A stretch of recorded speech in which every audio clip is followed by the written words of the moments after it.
If we were to have a mission in the game space, it's that we want to bring the player to make them a participant in the narrative. By bringing this character, Elizabeth, into the game, by having her with you pretty much for almost the entire game, we knew that if we didn't get her right, the game wouldn't be right. And she really is the emotional center of the game.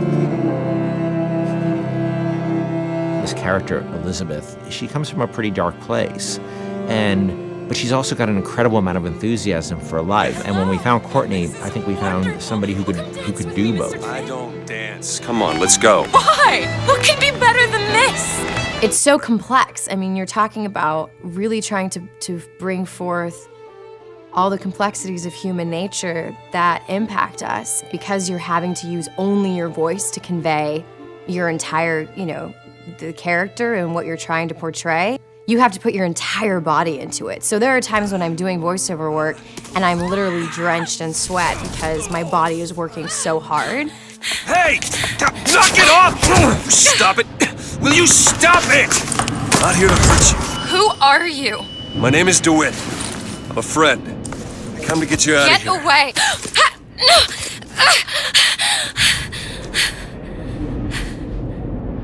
Are you real?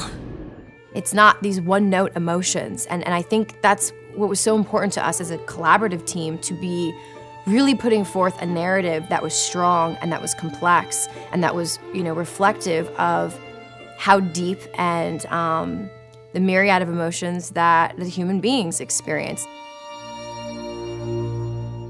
She really had a sense of telling a story and having a conversation with no words. If you're watching a silent film, you understand what's going on and you don't need words. We saw her and Sean's like, by the way, this is the girl. I'm like, oh yeah, that's the girl, absolutely. I had to really rely on my imagination and rely on what I was being told by, the director.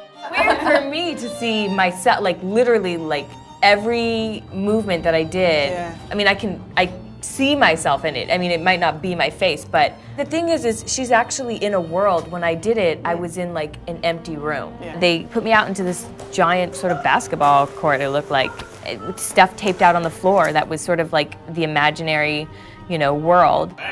She had to do a lot of physical things that I probably wouldn't do in my everyday life, kicking some butt and, with a bat and beating the hell out of something. It just started to feel like it was my voice, I just really started to connect with it physically, and this voice was all one. I don't understand, how could we get there? The incredible voice acting and the incredible motion capture acting was the most useful and inspiring element that we could have had for Elizabeth. Liz will follow you around the world, and if you decide that you don't want to go where she thought you were heading, she can handle that really, really cleverly. She will stop if you stop. She will keep running if you decide that you're not interested in what you're doing here. She will be by your side no matter what you end up doing. The moment you come up against a character who's just sort of standing there, or behaves robotically, or behaves in a way that is so alien to what you'd expect out of a human being, you just shut them off. And you just say, oh, they're just a video game character. I don't need to worry about feeling anything about them. And so we tried a lot of things. We tried to make Liz have emotions so that she can react to things in the world and things that you do. For example, we might say that Liz will feel comfortable leaning against this wall, but she'll do so with her arms crossed. And she'll do so with her back slightly turned towards you. And that difference of just a few degrees is enough to make the player feel that they're really in the doghouse. You're going to see her all over the place. You're going to see her on giant billboards in, New York and LA, and you're going to see her on TV ads. I said, okay, well, if we're going to find a person to play Elizabeth, I think we already have that person. Еще один из самых первых вариантов Элизабет, я сказала, боже мой, это же я должна ее сделать. В один прекрасный день мне пришло сообщение на Facebook от Кена Левина о том, что у них есть ко мне предложение, от которого я не смогу отказаться. Просьба связаться по электронной почте. И, соответственно, вокруг меня все суетились, чего-то хотели. Потом сказали, так, все, начинаем работать. Посадили меня на стул, сказали, просто сиди, смотри прямо в одну точку. И опять начали вокруг меня бегать, снимая с меня скан лица. Я думаю, ну ладно, что, окей, хорошо. Я с этим справлюсь, а потом меня вдруг начали мучить, говорить, смейся, плачь, делай одухотворенное лицо, делай удивленное лицо. And all of a sudden we found this great character who existed in the space between the real world and the world of BioShock Infinite. There was a moment where we had people coming up to us and saying, Liz is awesome. I have a story to tell you about. And it was, everybody had their own unique stories because she was just doing systemic things. They could do the same thing twice. I actually get people telling me things that there's no way I could know about. Like, say there's one of the combats kicking off and they're having this incredible moment where they're running around the place and smashing someone in the face and blowing someone else up with a shotgun, and they've suddenly, a huge big boss man comes up and they just go click. Oh no. And then suddenly from the side, Liz goes, Booker, over here!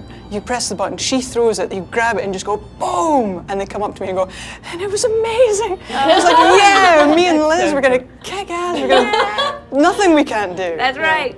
Even if we just break that barrier sometimes, where people feel she's a friend or somebody going through this experience with them, then that would be very exciting for me. I really hope people fall in love with her. I fell in love with her.